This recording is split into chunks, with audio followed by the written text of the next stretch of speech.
The stars looked cold and distant from the bridge of the KSS Dauntless. Commander Tejo Park stood with his hands clasped behind his back, watching the enemy approach. The main screen showed 15 black ships moving toward them.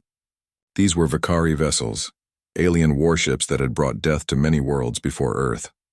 "How long until they reach us?" Tejo asked, his voice calm despite the danger. Lieutenant Jiwoo Kim looked up from her screen. 7 minutes, sir. They're coming in their usual attack pattern." Tejo nodded. The Vakari always followed the same battle plans. They were strong and had better ships, but they never changed how they fought. This was their weakness. "All crew to battle stations," he ordered. "Get the new weapons ready." Red lights flashed throughout the ship as soldiers ran to their posts. The Dauntless was Earth's newest warship, built to fight the aliens who had appeared 3 years ago. At first, the Vakari had claimed to come in peace. They had sent messages about friendship and trade. Then, without warning, they had attacked Earth's military bases and demanded that humans surrender. They had expected an easy victory. They were wrong. Captain Sungmin Lee walked up beside Tejo. He was a tall man with a scar across his cheek from an early battle with the Vakari. "Do you think our new plan will work?" Sungmin asked quietly. Tejo kept his eyes on the screen. "It has to. We're running out of time and ships." The Dauntless was carrying Project Thunderstorm, a new weapon designed by Earth's best scientists. It targeted the Vakari ship's control systems in a way no one had tried before. If it worked, it could change the war. If it failed, the Dauntless and its crew might not survive. "The enemy is changing course," Jiwoo reported. "They're spreading out to surround us." "Just as we expected," Tejo said. "Send the signal to the rest of our fleet." 5 other Earth ships were hiding behind Europa, one of Jupiter's moons. They were waiting for the Dauntless to draw the Vakari into position. On the main screen, the alien ships moved with perfect coordination. They looked like giant black insects with sharp points and smooth surfaces that swallowed light. Each one was twice the size of the largest human vessel and carried weapons that could cut through Earth's strongest shields. "They're scanning us," said Communications Officer Dae Jung-yoon. "They've detected our power. Signature." Tejo smiled slightly. "Good. Let them think we're damaged." The Dauntless was running at half power, pretending to be a wounded ship separated from its fleet. It was bait in a trap that had taken months to plan. In the ship's engine room, Chief Engineer Hee-jin Kwon watched her screens carefully. The ship's new weapon system needed exact power levels to work properly. "Engine room to bridge," she called. "Thunderstorm is ready. We can activate on your command." "Stand by," Tejo replied. "Wait until they're fully committed to the attack." The minutes passed slowly. On the bridge, no one spoke. They had all seen what Vakari weapons could do to a ship. Many had lost friends in earlier battles. "Enemy ships entering firing range in 30 seconds, Jiwoo announced. Tejo took a deep breath. "Send the activation code to the fleet. Prepare to bring all systems to full power." The first Vakari shot hit the Dauntless's outer shields. The ship shook, but the damage was minor. "They're testing our defenses," Sungmin said. "Let them think we're weaker than we are," Tejo replied. "Not yet." The alien ships moved closer, forming a half circle around the Dauntless. "Their weapons charged for a full attack, now," Tejo ordered. "Full power to all systems. Activate Thunderstorm." The lights on the bridge dimmed for a second as power rushed to the new weapon. A pulse of energy, invisible to human eyes but devastating to Vakari technology, burst from the Dauntless. At the same moment, the 5 hidden Earth ships emerged from behind Europa, their engines at full power. On the main screen, the effect was immediate. 2 Vakari ships drifted off course. A third spun slowly, its weapons going dark. "It's working," Jiwoo said, her voice rising with excitement. "Their control systems are failing.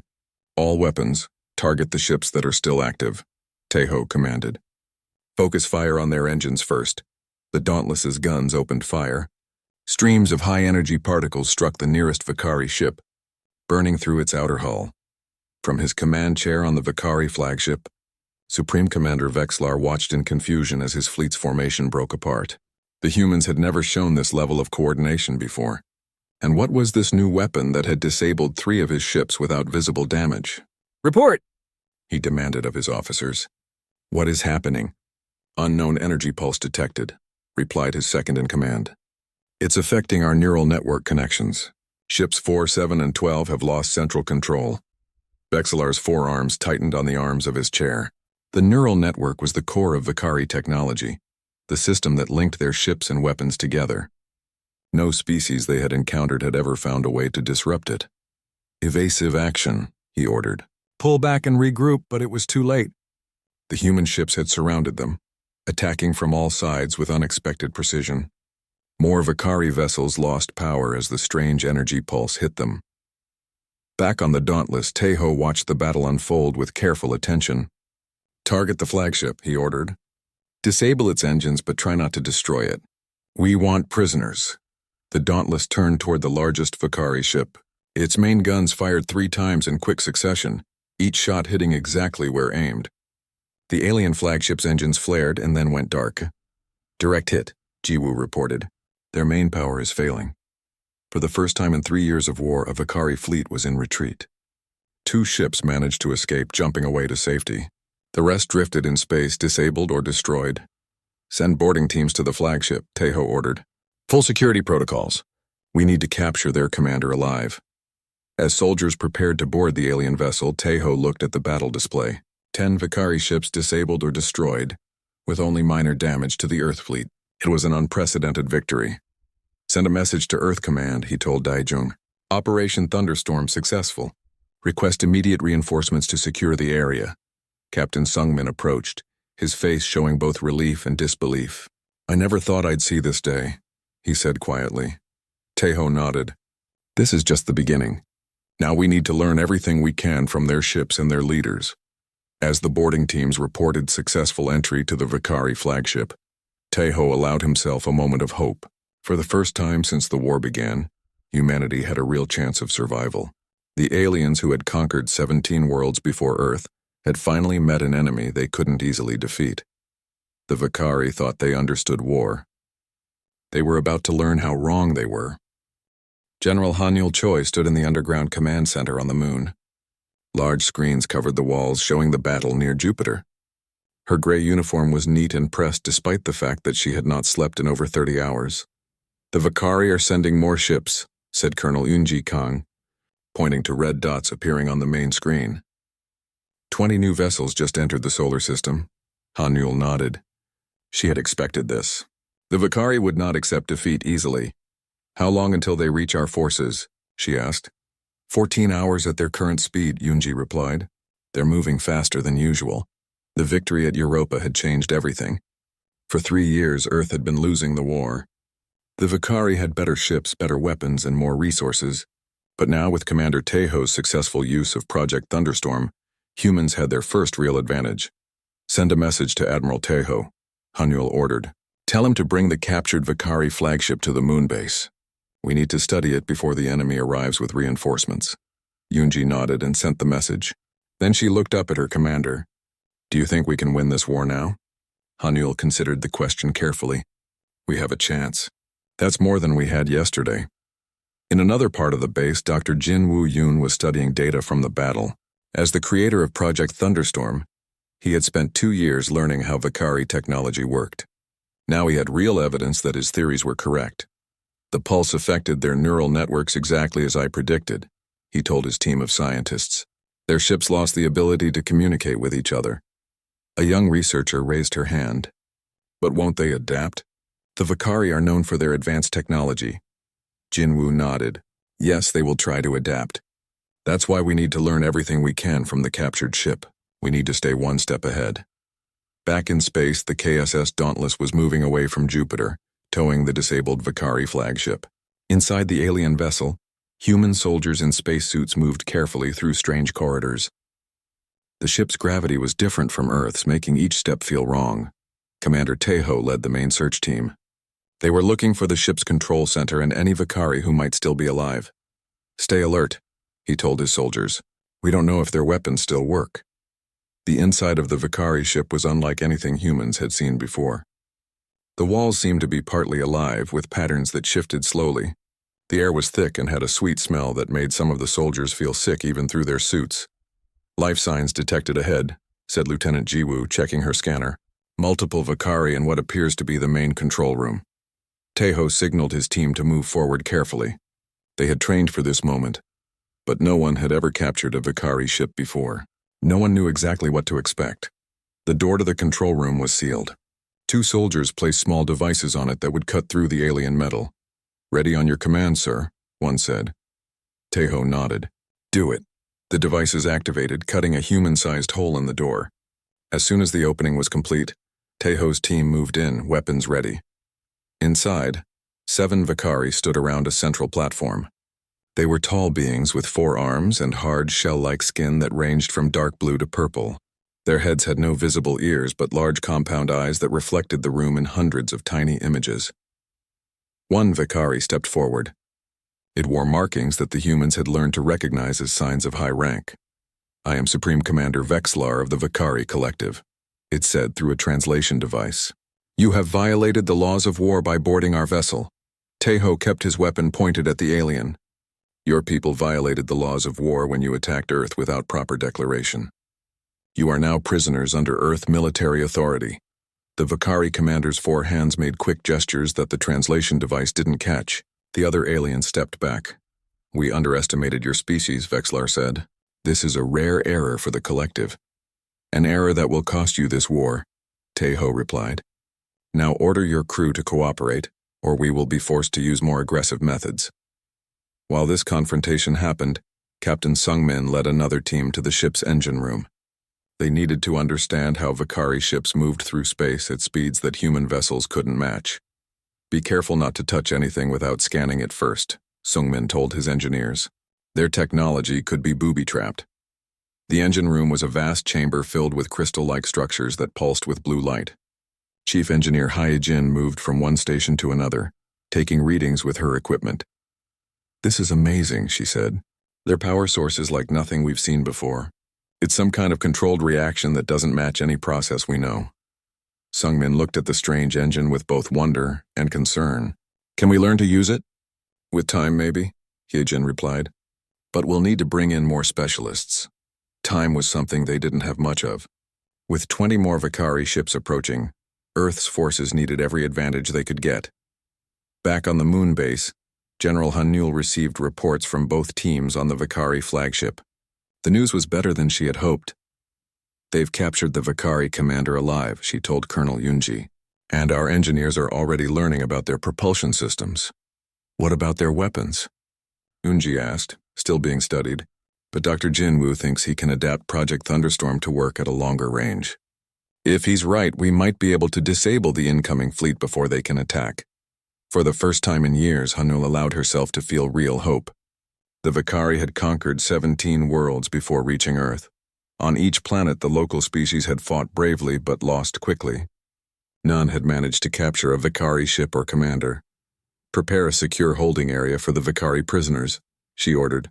"And tell Dr. Jinwoo I want his team working around the clock on the improved Thunderstorm device." As the Dauntless approached the moon with its valuable cargo, news of the victory spread across Earth. In cities and towns that had lived under the threat of alien attack for 3 years, people celebrated. Some even dared to believe the war might end soon. But in the command center, Hanul knew better. This was not the end. It was barely the beginning of a new phase of the war. "The Vakari won't give up easily," she told her officers during a briefing. "They've never lost a war in their recorded history. They'll send more ships, try new tactics. But now we have their technology," one officer pointed out. "And their commander." Hanul nodded. "Yes, and that gives us a chance. But remember, the Vakari are a collective species. They think and act as one. That's their strength, but also their weakness." "Their weakness?" another officer asked. "They can't understand how we think," Hanul explained. "They expect enemies to act in predictable ways. But humans are unpredictable. We adapt, we improvise, we surprise. That's our advantage." As she spoke, the main screen showed the Dauntless docking at the moon base. The captured Vakari flagship was secured beside it, looking alien and threatening even in defeat. "Today we won a battle," Hanul said. "Now we need to win the war. And to do that, we need to understand our enemy better than they understand us." The officers nodded, their faces serious but determined. They had seen what the Vakari could do. They had watched cities burn and friends die. But now, for the first time, they had hope. Outside the command center, Dr. Jinwoo worked with his team on the improved thunderstorm device. If they could make it work at longer range, they might be able to stop the incoming Vakari fleet before it reached Earth. "We have 12 hours, he told his scientists. "Let's make them count." The room was cold and bright. White walls, white floor, and a single metal table in the center. At the table sat Supreme Commander Vexlar of the Vakari Collective. His forearms were secured to a special chair built just for him. His blue-purple skin looked dull under the harsh lights. Across from him sat Dr. Minho Kang, Earth's leading expert on alien communication. Minho was a small man with calm eyes and steady hands. On the table between them sat a translation device more advanced than any used before. It had been built using parts from the captured Vakari ship. "Let's begin again," Minho said. "Why did your people attack Earth?" Vexlar's compound eyes reflected multiple tiny images of the human. When he spoke, the translation device converted his clicks and whistles into human language. "We attack because that is what we do. The strong take from the weak. This is the way of all life." Minho made a note on his tablet. "But you told us you came in peace when your ships first arrived. A standard approach.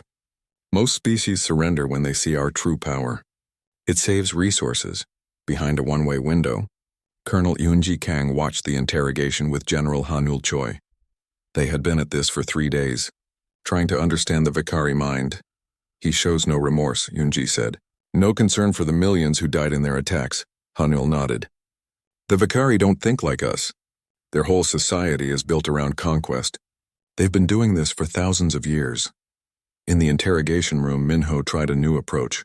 "Your fleet has been defeated. More of your ships are coming. But we now have the means to stop them. Wouldn't it be better to end this war?" Vexlar made a sound that the translator identified as laughter. "One battle is not a war, human. The collective has resources beyond your imagination. We have conquered 17 worlds before yours. And yet none of those worlds managed to capture one of your commanders or ships," Minho pointed out. "We did. Doesn't that concern you?" For the first time, Vexlar showed what might be uncertainty. His upper arms twitched slightly. "You surprised us. This is rare." Minho leaned forward. "Why haven't your reinforcements arrived yet?" "It's been 5 days since we captured you. According to our calculations, they should have reached our solar system by now." Vexlar was silent for a long moment. Then he said, "They are reconsidering the value of this conquest." Minho glanced toward the one-way window, knowing that Hanul and Yoonji would catch the significance of this statement. The Vakari were having second thoughts. "So your leaders might decide Earth isn't worth the fight?" Minho asked. "The collective does not retreat," Vexlar said firmly, "but it does calculate costs against benefits.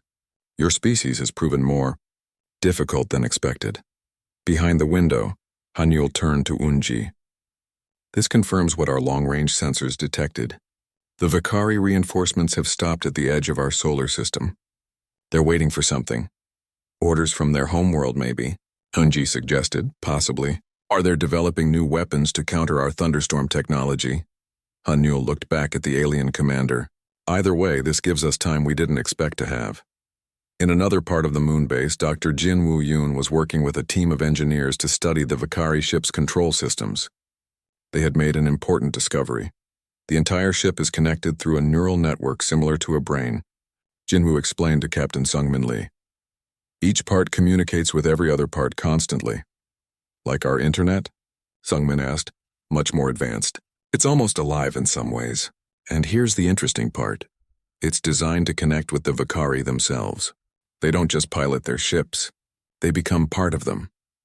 Sungmin looked at the strange technology with new understanding. "That's why our thunderstorm device worked so well. It didn't just disrupt their communications. It broke their connection to their ships." "Exactly," Jinwoo said with excitement.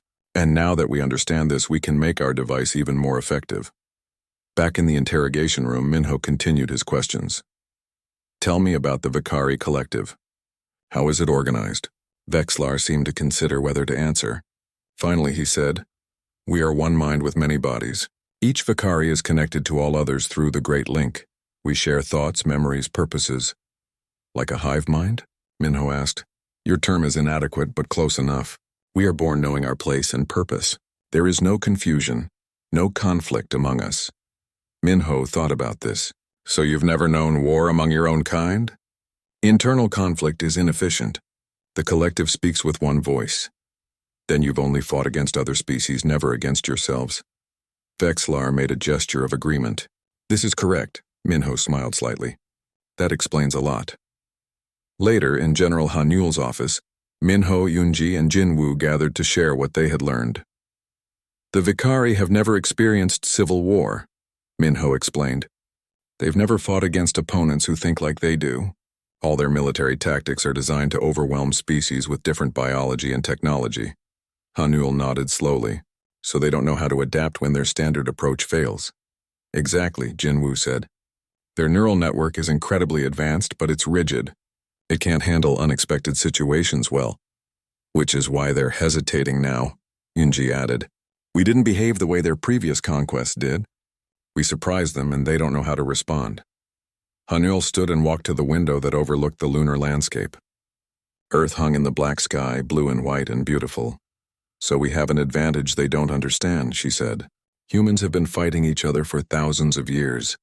We've developed countless ways to wage war because we've had to adapt to enemies who think like we do. Our history of conflict has prepared us for this moment, Minho agreed. The Vikari see it as a weakness that we fight among ourselves. They don't realize it's actually our strength. Hanul turned back to face them. We need to use this knowledge. If the Vikari think as one mind, they'll expect us to do the same. But we can attack from multiple directions with different strategies in ways they won't predict. I have an idea, Jinwoo said. What if we show them exactly what they're facing? Not just our military power, but our way of thinking? What do you mean? Yunji asked. A demonstration? Something that will make the Vikari collective reconsider whether Earth is worth the cost of conquest. Hanul considered this. You mean reveal our full capabilities? Not all of them, Jinwoo clarified. Just enough to make them understand that humans aren't like the other species they've conquered. We need to speak to them in terms they'll understand, power and efficiency. A diplomatic approach backed by a show of force, Minho said, nodding. It could work, Hanul made her decision. Prepare a message for the Vikari fleet at the edge of our system. Offer to meet their representatives at a neutral location. Tell them we wish to discuss terms that will benefit both our species. Do you think they'll agree? Yunji asked. They're curious about us now, Hanul said, and they've never retreated before. They'll want to save face, to find a way to end this conflict without admitting defeat. As her officers left to carry out her orders, Hanul looked again at Earth, hanging in the black sky. For 3 years, her planet had endured attacks and losses. Millions had died. Cities had burned. But humans had not surrendered. Now, for the first time, she could see a path to peace that didn't require the destruction of either species. The Vikari had believed they knew war until they met humanity. Perhaps now they could learn about peace as well. In his cell, Supreme Commander Vexlar sat motionless, his mind reaching out through the Great Link, trying to connect with his people. The humans had not detected the faint signal he could still send, even from this distance. But the response from the collective was not what he expected. Observe. Learn. The humans are different. We must understand before we decide. For the first time in his long life, Vexlar felt something new, uncertainty about the outcome of a conquest. These humans were unlike any species the collective had encountered before. They fought not as a unified force but as countless individual minds working together yet separately. It was confusing, inefficient, and somehow terrifyingly effective. The meeting place was an old space station orbiting Mars. It had been built before the war as a research facility but was now empty. Both sides agreed it would be neutral ground. 3 days after sending the message, General Hanul received the Vikari response. They would meet. They would talk. But they made no promises beyond that. It's a start, Hanul told her officers during the final planning meeting. Now we need to decide who will represent Earth. You should go, Colonel Yunji said immediately. You're our highest military leader. Hanul shook her head. No, I need to stay here to coordinate our defenses in case this is a trap. She looked around the table. I want Admiral Taeho Park to lead our team. He won the battle at Europa. The Vikari will respect that. Who else? Asked Minho. You, Dr. Kang, you understand their language and culture better than anyone. And Dr. Jinwoo Yoon to explain the technical aspects of our demonstration? Jinwoo looked surprised. Are you sure about this, General? I'm a scientist, not a diplomat. That's exactly why I want you there, Hanul said. The Vakari respect knowledge and technical skill. You represent the best of human innovation. The team spent the next 2 days preparing. They studied everything they knew about Vakari customs and communication styles. They practiced different scenarios and responses, and they prepared the demonstration that would show the aliens exactly what they were facing. On the day of the meeting, Admiral Tejo stood in the airlock of the Mars station, waiting for the Vakari ship to dock. He wore his formal uniform with all his medals. Beside him, Minho and Jinwoo checked their equipment one last time. Remember, Tejo said quietly, we're not here to surrender. We're here to offer them a way to end this war without losing face. The station shook slightly as the Vakari vessel connected to the other airlock. A few minutes later, the inner door opened and 3 aliens entered. The leader was taller than the others, with dark purple skin and markings that glowed faintly. The translation device identified him as Overseer Mekthar, a high-ranking member of the Vakari leadership. We greet you in the name of the collective, Mekthar said, his words converted to human language by the translator. And we greet you in the name of Earth and all humanity, Tejo replied. Thank you for agreeing to this meeting. They moved to a large room with a round table. The humans sat on one side, the Vakari on the other. For a moment, no one spoke. Then Minho activated a holographic projector in the center of the table. Before we begin formal talks, he said, we would like to share some information about our species. The hologram showed Earth blue and green and beautiful. Then it zoomed in to show cities, farms, forests, and oceans. Humans evolved on this planet over millions of years, Minho explained.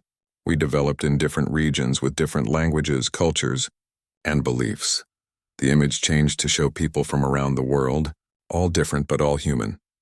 Unlike the Vakari, we do not share one mind. Each human is an individual, with unique thoughts and ideas. Mekthar made a gesture that the translator identified as confusion. This seems inefficient. How do you function as a species without unity? Our diversity is our strength, Minho said. When we face a problem, we find many different solutions. We debate, we argue, we compete. And through this process, we innovate. The hologram changed again, showing the history of human warfare. Ancient battles with spears and swords, modern conflicts with tanks and planes, the recent fights against the Vakari. We have fought each other for thousands of years, Tejo explained. Each war taught us new strategies, new technologies, new ways to survive. Mekthar's compound eyes reflected the images of battle. You are proud of this internal conflict? Not proud, Tejo corrected, but we recognize that it shaped us. When your ships attacked Earth, you expected us to respond like the other worlds you conquered. But humans have been preparing for war our entire history. Now Jinwoo stepped forward. We would like to show you something we've developed since capturing your flagship. He activated a different hologram, showing a point in space far beyond Neptune's orbit. A small human ship appeared, alone against the blackness. This unmanned vessel carries a single prototype weapon, Jinwoo explained. With your permission, we will activate it now. Mekthar conferred briefly with the other Vakari, then nodded. We are curious to see this demonstration. Jinwoo sent a signal from his tablet. On the hologram, the small ship emitted a pulse of energy that spread outward like a ripple in water. When it faded, something new was visible, a Vakari stealth ship that had been hidden before. We call it the Revelation device, Jinwoo said calmly. It exposes what cannot be seen and temporarily disables Vakari technology without destroying it. The alien ship on the hologram drifted. Powerless in space, the effect lasts approximately 1 hour, Jinwoo continued. After that, systems returned to normal with no permanent damage. Mekthar's posture changed subtly. The translator couldn't capture the meaning, but Minho recognized it as surprise. You could have used this to attack our homeworld, Mekthar said. Yes, Tejo confirmed. We have mapped the location of your home system based on data from the captured flagship. We have built 50 Revelation devices, each more powerful than the prototype you just saw. Then why this meeting? Mekthar asked. Why not simply attack? Minho leaned forward. Because humans prefer peace to war when peace is possible. We fight fiercely when threatened, but we do not seek to destroy other species. We are offering you a choice, Tejo added. Continue this war, which will cost both our peoples dearly, or agree to peace terms that respect both our territories. The Vakari conferred among themselves again, their clicking language too complex for the humans to follow even with the translator. Finally, Mekthar spoke. The collective has never retreated from a conquest. It would be unprecedented. Call it something else then, Minho suggested. A strategic reassessment. A mutual agreement. The words don't matter as much as the outcome. What terms do you propose? Mekthar asked. Teho activated another hologram showing the solar system. Earth and all planets, moons, and asteroids within this system will be recognized as human territory. The Vakari collective will withdraw all military forces beyond this boundary. And in return, Megthar's voice was cautious.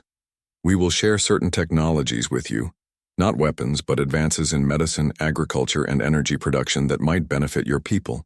We will establish trade relations if both sides wish it, and we will not use the revelation device against your worlds. Mekthar was silent for a long moment. Then he said, the collective must discuss this proposal. We require time. Of course, Teho agreed. We will wait for your response. But know that if your fleet advances further into our system, we will consider it an act of war and respond accordingly. As the meeting ended and the Vakari prepared to return to their ship, Mekthar approached Teho privately. You could have destroyed us, the alien said quietly. Why didn't you? Teho looked into the compound eyes that were so different from his own. Because ending a war takes more courage than continuing one. Because we believe different species can coexist without conquering each other. And because humans understand something the Vakari may not. That true strength lies not in destroying your enemies, but in turning them into friends. Mekthar made a gesture the translator couldn't interpret. Your species is unexpected. The collective has much to consider. After the Vakari departed, the three humans remained on the station, waiting for Earth's ship to return for them. Do you think they'll accept our terms? Jinwoo asked. They're calculating the costs right now, Minho said. The Vakari think in terms of resources and efficiency. They'll realize that conquering Earth would cost them too much. Teho looked out the window at Mars, red and dusty below them. We've shown them that humans aren't like the other species they've conquered. We've given them a way to end this war without admitting defeat. Now we wait. As their ship returned to take them home, Teho thought about the long journey that had brought them to this point. 3 years of war, millions of lives lost, cities destroyed. But humanity had survived, had adapted, had found a way to fight back against an enemy that had never known defeat. Whether the Vakari accepted peace or chose to continue fighting, Earth was ready. The demonstration had made that clear. Humans would not surrender, would not be conquered. They had been forged in the fires of their own conflicts, shaped by thousands of years of war against themselves. And that, ironically, might be what finally brought peace to both worlds.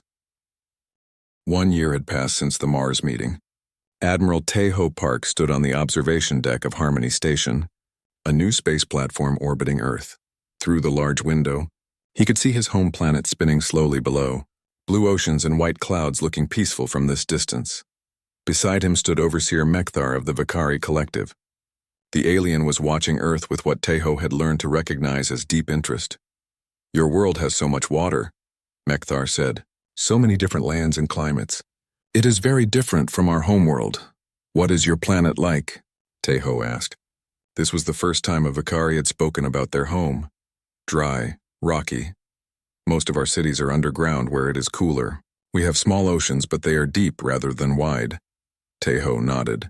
In the years since the peace agreement, humans and Vakari had begun to learn about each other.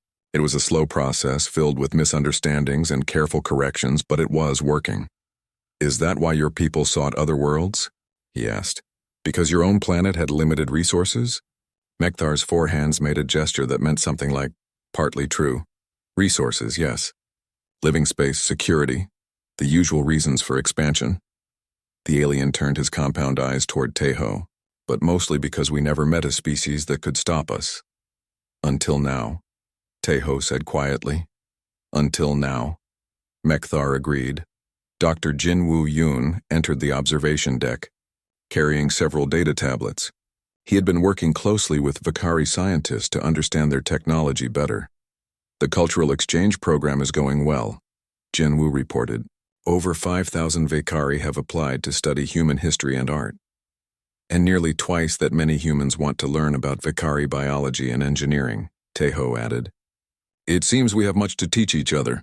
Mekthar turned away from the window. There is something I must tell you, Admiral. Something the collective has only recently decided to share. Teho and Jinwoo exchanged glances. This sounded important. When we first found your world, Mekthar continued, our scouts reported that humans were divided. You fought among yourselves over land, resources, beliefs. We thought this made you weak. A reasonable assumption, Teho acknowledged. But we were wrong. We did not understand that this very thing, your internal conflicts, your many different ways of thinking, made you dangerous opponents.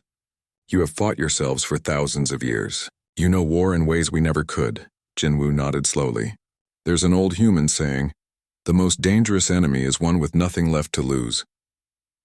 When we threatened your world, Mekthar said, you united with a speed and determination that shocked our military leaders. Your tactics were unpredictable because they came from many minds, not one collective thought. Teho looked out at Earth again. We hoped for peace, but we prepared for war. That's the way humans have always been. A contradiction the collective is still trying to understand, Mekthar admitted, but one we respect now. The three of them stood in silence for a moment, watching Earth turn slowly below them. Then Jinwoo spoke.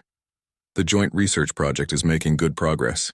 We've found ways to combine Vakari neural network technology with human computer systems.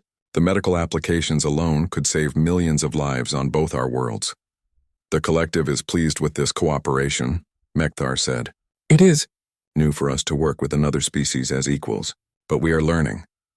On Earth, the recovery from the war continued. Cities were being rebuilt. Farms and forests that had been burned by Vakari weapons were growing again. Children who had known only war were learning what peace felt like. Not everyone trusted the peace.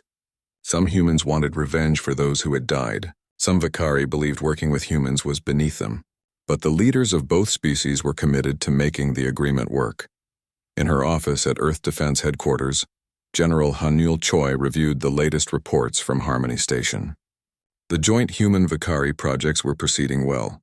Trade agreements were being finalized. Cultural exchanges were popular on both sides. Colonel Eunji Kang entered with a cup of tea for her commander. Good news? She asked, noticing Hanul's small smile. Mostly good, Hanul replied. The Vakari have agreed to our proposal for a demilitarized zone between our territories, and they're sharing more information about the other species they've encountered. Do you trust them? Eunji asked, sitting down across from Hanul. Hanul considered the question. I trust that they're practical. They know continuing the war would cost them too much. And I think they're genuinely curious about us now. Because we surprised them. Exactly. The Vakari have existed for 12,000 years, conquering and expanding. We're the first species that forced them to reconsider that approach. Eunji sipped her tea. Do you think it will last? This peace?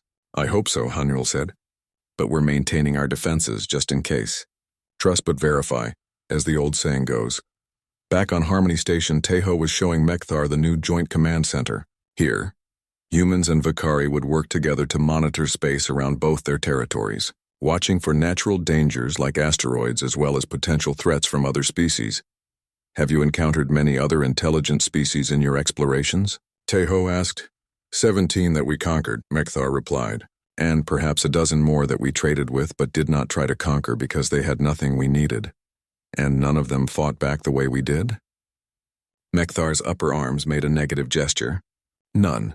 Some had better technology in certain areas. Some had larger populations, but none had your adaptability, your unpredictability. Teho thought about this. What happened to the species you conquered? Most serve the collective now. They provide resources, labor, specialized skills. Some have been part of our empire for thousands of years. As slaves? Teho asked directly. Mekthar seemed to consider his words carefully. Not as you would understand the term. They are deintegrated. Their individuality is reduced, but they continue to exist. Teho felt a chill at these words. This was what would have happened to humanity if the Vakari had won the war. Not extinction, but something that might be worse. The loss of what made humans human. The peace agreement includes a clause about these other species, he reminded Mekthar. We want to establish contact with them.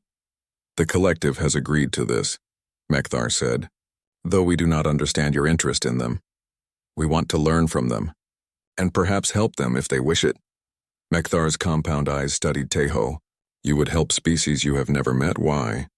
Because it's the right thing to do, Teho said simply. Because diversity makes us all stronger, and because we know what it's like to face extinction. Later that day, Taiho met with Jinwoo in the station's small garden area. Plants from Earth and the Vakari homeworld grew side by side, an experiment in cooperation at the most basic level.